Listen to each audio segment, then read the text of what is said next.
मेरे गुरु श्रद्धेय जो आपके बीच में बैठे हैं, जो व्यासपीठ पर बैठे हैं,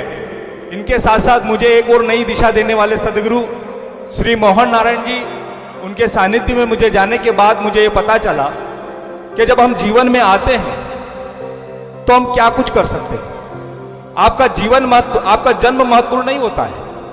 आपकी मृत्यु महत्वपूर्ण होती है। आपने जन्म कहां लिया इसका कोई मतलब नहीं है, लेकिन ये जीवन पाने के बाद आपने क्या किया इस बात का महत्व होता है। आपकी मृत्यु कैसी होती है इस बात का विशेष ध्यान रखना चाहिए, क्योंकि इस सृष्टि पर जीव चराचर यहां सृष्टि पर आते हैं, उसमें से केवल एक मानव जीव ही ऐसा होता है जिसको सोचने समझने की ताकत होती है।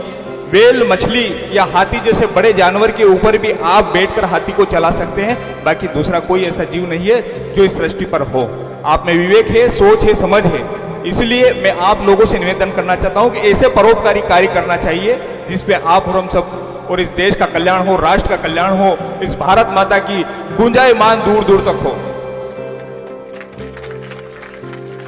महज 13 साल की उम्र में मोहन नारायण जी ने शहीद भगत सिंह जी को अपना आदर्श मानकर इस भारत भूमि पर मर मिटने वाले नौजवान जो हंसते हंसते अपने प्राणों की आहुतियां दे देते हैं, उनके सम्मान में कोई खड़ा नहीं होता है। शहीद भगत सिंह जी को अपना आदर्श मानकर, भगत सिंह जी को अपना आदर्श मानकर मोहन नारायण जी निकल पड़े गांव की ओर और युवाओं की तलाश निकाली और युवाओं की एक बहुत बड़ी हजारों की तादाद में उनको अपना आदर्श माना और निकल पड़े शहीदों के सम्मान में। जहां कहीं अभी गुरुजी ने पीरी पिपलिया का बहन राजू बहन या मोहनलाल जी सुनेर की व्याख्यान आपके बीच में रखा है, ऐसे ही कई शहीदों के परिवार में हमें जाने का सौभाग्य प्राप्त हुआ है। जब वह शहीद हो जाते हैं तो हमारे यहां के नेता उनकी शहादत पर बातें करने चले जाते हैं, बड़ी बड़ी घोषणाएं करते हैं, लेकिन वास्तु स्थिति आज उनके घर पर जाइए तो उनके सिवा आंखों में आंसू के अलावा कुछ नहीं मिल पाता। लेकिन अभिमान भी होता है, गर्व भी होता है जब हम शहीद समरसता मिशन से जुड़े और मोहन नारायण जी के प्रयास से अभी 11 राज्यों में शहीद समरसता मिशन का काम चल रहा है। और गर्व की बात तो यह है कि जो मिशन में